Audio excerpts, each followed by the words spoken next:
30 నెలలు అయిపోయింది. 50% మీకు ఇచ్చిన అవకాశం పోయింది, అయిపోయింది. ఇప్పటికైనా 4 మంచి మాటలు మీ ప్రభుత్వంలో మీరు ఏం చేశారో, ప్రజలకు మీరు ఇచ్చిన హామీల్లో ఎన్ని నెరవేర్చారో, లేదైనా ఒక జిల్లాకి పోతే ఆ జిల్లాకు మీరు చేసిన అభివృద్ధి, మీ వల్ల జరిగిన మంచి పనులు అవి చెప్తారేమో అని చూస్తాం. కానీ ఇంత ఇంటెలెక్చువల్ బ్యాంక్రప్ట్నెస్, ఇంత భావదారిద్ర్యం, రాజకీయ భావదారిద్ర్యం, ఇంత విచిత్రమైన పరిస్థితి బహుశా భారతదేశంలో ఏ రాష్ట్రంలో ఏ నాయకుడు, ఎంతోమందిని చూసాం, ముఖ్యమంత్రుల్ని, ప్రధానమంత్రుల్ని, కానీ ఎవరిలో ఇంతటి భావదారిద్ర్యం ఏమైతే చూడలేదు. కూర్చున్న అదంటే చూడండి, తింటున్న పల్లెంలోనే మనువు పోసుకున్నట్టు, తింటున్న అన్నంలోనే ఉంచినట్టు, నువ్వు నడుపుతున్న రాష్ట్రాన్ని తిట్టడం ఏం దరిద్రం? అది నాకు అర్థం కాదు. నీవే కదా ప్రభుత్వానికి అధినేత, నువ్వు రాష్ట్రానికి ముఖ్యమంత్రి, నువ్వు. సరే, ఇంకా ఎన్ని రోజులు ఆ విషయం చెప్పే పని మాకైతే అర్థం కావట్లేదు. నేను ఆయన మాట్లాడిన మాటలు, ఢిల్లీకి పోతే ఇజ్జత్ లేదు, ఆయనే చెప్తాడు ఢిల్లీకి పోతే అక్కడ గౌరవం లేదు, ఇజ్జత్ లేదు అని. మరి 72 సార్లు ఎందుకు పోతున్నావు? ఏ ముఖ్యమంత్రి ఇంతవరకు సాధించిన రికార్డు నువ్వే సృష్టించినావు.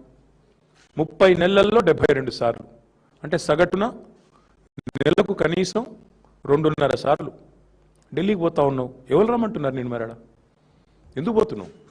ఢిల్లీలో ఇజ్జత్ లేకపోతే ఎందుకు పోతున్నావు అని అడుగుతా ఉన్నా. వాస్తవానికి నిన్న రేవంత్ రెడ్డి గారు ఎన్ని చెప్పినా ఒకటి వాస్తవం.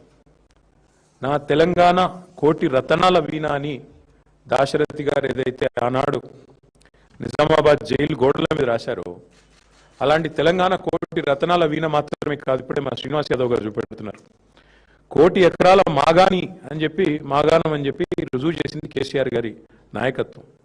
దానికి సాక్ష్యం ఇది. నేనేది ముఖ్యమంత్రి గారి లాగా నోరేసుకొని ఊరికైనా లెక్కలు లేకుండా, పత్రాలు లేకుండా మాట్లాడట్లేదు. This is statistics from government, Telangana Markfed నుంచి, తెలంగాణ ప్రభుత్వ వెబ్సైట్ నుంచే తీసుకుని, directorate of economics and statistics మీరు చూడొచ్చు. 2014-15లో మన రాష్ట్రంలో మొత్తం ఆ రోజు ఎన్ని హెక్టార్లలో సాగు అయ్యేది అంటే 26,13,000 హెక్టార్లు మాత్రమే. 14-15 అంటే తెలంగాణ వచ్చిన రోజు, కేసీఆర్ గారు గద్దెనెక్కిన రోజు. కేసీఆర్ గారు గద్దె దిగిన రోజు 2023-24 59,89.89 లక్షల హెక్టార్లు అంటే 1 కోటి ఎకరాల మాగాణం పెరిగింది. కేసీఆర్ గారి పరిపాలనలో 1 కోటి ఎకరాలు అదనంగా సాగులోకి వచ్చిన మాట వాస్తవం. ఇక దానికి ప్రతిఫలంగా ఏముంటుంది మీకు? సహజంగా పంటల ఉత్పత్తి ఎంత పెరిగింది చూడొచ్చు. ఇదంతా అఫీషియల్ స్టాటిస్టిక్స్. తెలంగాణ వచ్చినాడు, కేసీఆర్ ప్రభుత్వం వచ్చినాడు, ఆ రోజు కేవలం 24,29,000 మెట్రిక్ టన్నులు ఆ రోజుల్లో, ఇది మార్క్ఫెడ్ లెక్క. మరి ఆ రోజు ఉత్పత్తి అవుతే దిగిపోయినాడు ఎంత? మళ్ళీ మోర్ దెన్ డబుల్. ఇవన్నీ కూడా మీకు ఇస్తాను, చూసుకోవచ్చు. సీజన్ వైజ్ ఎంత పెరిగింది, సాగు ఎంత విస్తీర్ణం జరిగింది, ఎంత పెరిగింది, పంటల ఉత్పత్తి ఎట్లా పెరిగింది, ఇవన్నీ లెక్కలతో సహా మాట్లాడతాం.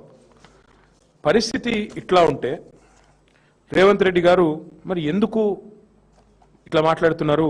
ఎందుకు పదే పదే పదే పదే తెలంగాణ రాష్ట్రాన్ని అవమానిస్తున్నారు? మాకు అర్థం కావట్లేదు. అసలు ఢిల్లీకి ఎవరు రమ్మన్నారు నిన్ను? ఎవరు బతిమలాడుతున్నారు ఢిల్లీకి రానాయన? నిన్ను ఇక్కడే ఉండు, 2.5 ఏళ్ళు ఇక్కడే ఉండి పరిపాలించు. ఆ మూటలు మోయకుండా, లుచ్చా మాటలు మాట్లాడకుండా మాట్లాడు, మంచి మాటలు మాట్లాడి 1,000 కోట్ల రూపాయలు ఢిల్లీలో సమర్పించుకోకుండా ఇక్కడే ఉండి మాట్లాడు. ఇంకా చండాలమైన మాట, తెలంగాణ వాళ్ళు అనగానే అసహించుకుంటున్నట. ఆయన అంటున్నాడు నిన్న, తెలంగాణ వాళ్ళు అనగానే అసహించుకుంటున్నారు. అసహించుకునేది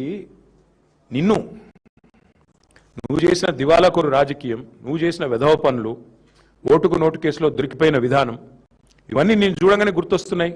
దొంగను చూసినట్టు చూస్తున్నారు. అవును, చూస్తారు. దొంగను దొంగలాగానే చూస్తారు, ఇంకోలాగా చూడరు. దొరను దొరలాగానే చూస్తారు, దొంగను దొంగలాగానే